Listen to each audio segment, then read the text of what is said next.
का नाम होता है लाल फास्फोरस। तो आप देखिए लाल फास्फोरस को केवल पी से प्रदर्शित करते हैं, हालांकि P4 भी लिख सकते हैं इसको, दोनों आपकी इच्छा हो। लेकिन देखिए पहले ही बता दें कि श्वेत फास्फोरस के तुलना में बहुत कम क्रियाशील होता है। श्वेत फास्फोरस के तुलना में कम क्रियाशील होता है, याद करो। श्वेत फास्फोरस बहुत अधिक क्रियाशील होता है। ये विषैला नहीं होता, वो विषैला होता है। कैसे बनाएंगे लाल फास्फोरस को? तो अक्रिय वातावरण ले लेते हैं। अक्रिय का मतलब होता है जहाँ धूल के कण भी नहीं है, वायु भी नहीं, कुछ भी नहीं। अक्रिय यानी निष्क्रिय वातावरण ले लेते हैं, और निष्क्रिय वातावरण में श्वेत फास्फोरस को 573 केल्विन ताप पर गर्म करके छोड़ देते हैं। कई दिनों के बाद हमको लाल फास्फोरस प्राप्त होता है। बात समझ रहे हैं? कई दिनों के बाद क्या होता है? लाल फास्फोरस जो होता है लोहे जैसे इसमें चमक होती है, लेकिन लोहा होता है धूसर रंग के, वैसे ही लाल फास्फोरस की चमक होती है। ये गंधहीन होता है, इसका कोई गंध नहीं आता है, और विषैला होता है। ये जल तथा कार्बन डाइऑक्साइड दोनों में अभिलय होता है। हालांकि रासायनिक रूप से लाल फास्फोरस श्वेत फास्फोरस की तुलना में बहुत कम क्रियाशील होता है। ये प्रकाश भी उत्पन्न, मन पूरा उल्टा गुण इसमें होता है। हालांकि इसका भी संरचना चतुष्फलकीय होता है, लेकिन कई संरचनाएं जुड़ी होती है इससे। क्या समझे? लाल फास्फोरस सफ़ेद फास्फोरस की तुलना में कम क्रियाशील होता है, कम अविषैला होता है। माने समझिए विषैला होता है, अविषैला होता है। और आपने कहा कि जो लाल फास्फोरस होता है जब उसको अंधेरे कमरे में रखते हैं, श्वेत फास्फोरस अंधेरे कमरे में रखते हैं तो प्रकाश उत्पन्न करता है, लेकिन लाल फास्फोरस प्रकाश उत्पन्न नहीं करता। श्वेत फास्फोरस को अक्रिय वातावरण में ले करके प्रकाश उत्पन्न करने के मतलब जानते हैं, अनुमान चमकता है, वही होता है। लाल फास्फोरस को जब हम लोग अक्रिय वातावरण में 573 केल्विन ताप पर गर्म करके छोड़ देते हैं तो कई दिनों के बाद हमको लाल फास्फोरस क्या आता है, मिलता है। इसकी संरचना तो चतुष्फलकीय होती है, लेकिन कई संरचनाएं, कई चतुष्फलकीय संरचनाएं एक साथ क्या होती है, जुड़ी होती है। इसी को कहते हैं लाल फास्फोरस। तो लिख लीजिए पहले। जब श्वेत फास्फोरस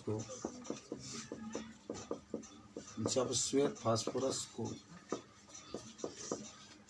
573 केल्विन ताप पर गर्म करके छोड़ दिया जाता है,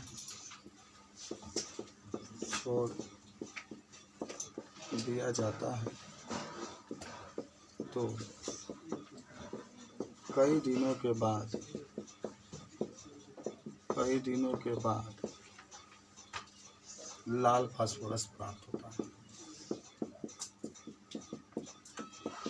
लाल फास्फोरस प्राप्त होता है। सब चाहे तो इसे लिख सकते हैं, श्वेत फास्फोरस और 573 केल्विन ताप पर लाल फास्फोरस प्राप्त होता है।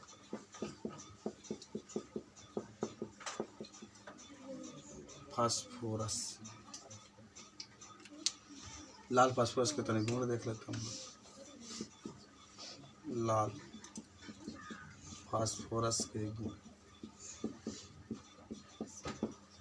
तो गुण में तभी बताया गया कि यह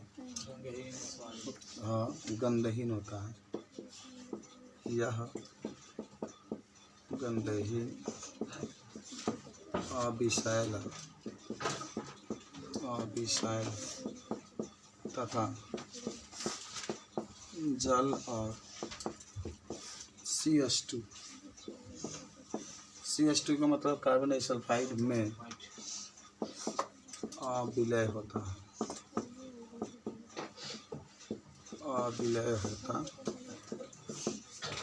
पहला लिख सकते हैं। दूसरा, यह दीप्त नहीं होता है,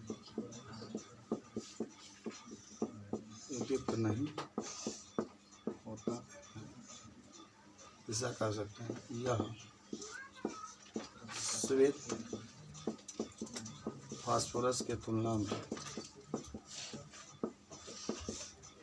में कम क्रियाशील होता है।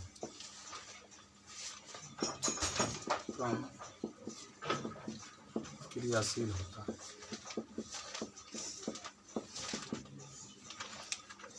ये सब आपको याद होना चाहिए।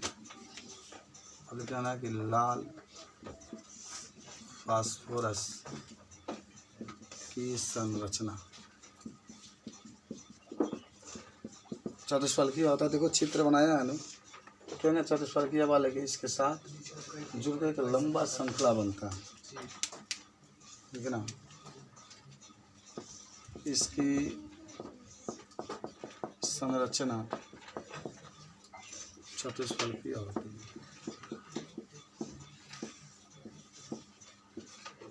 चतुष्फलकीय होती है तथा यह एक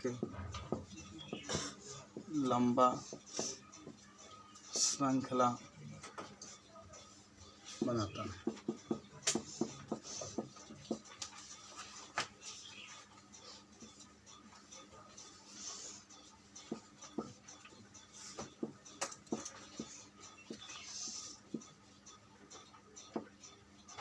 सब एक पी है, ठीक है ना, लिख सकते हैं।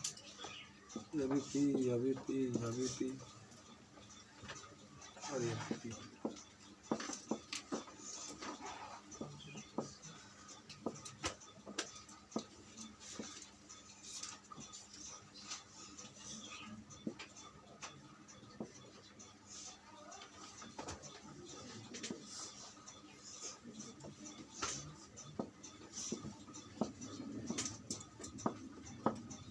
सब श्रृंखलाएँ इस तरीके से जुड़ी हुई है, बहुत लंबा श्रृंखला बनता चला जाता है।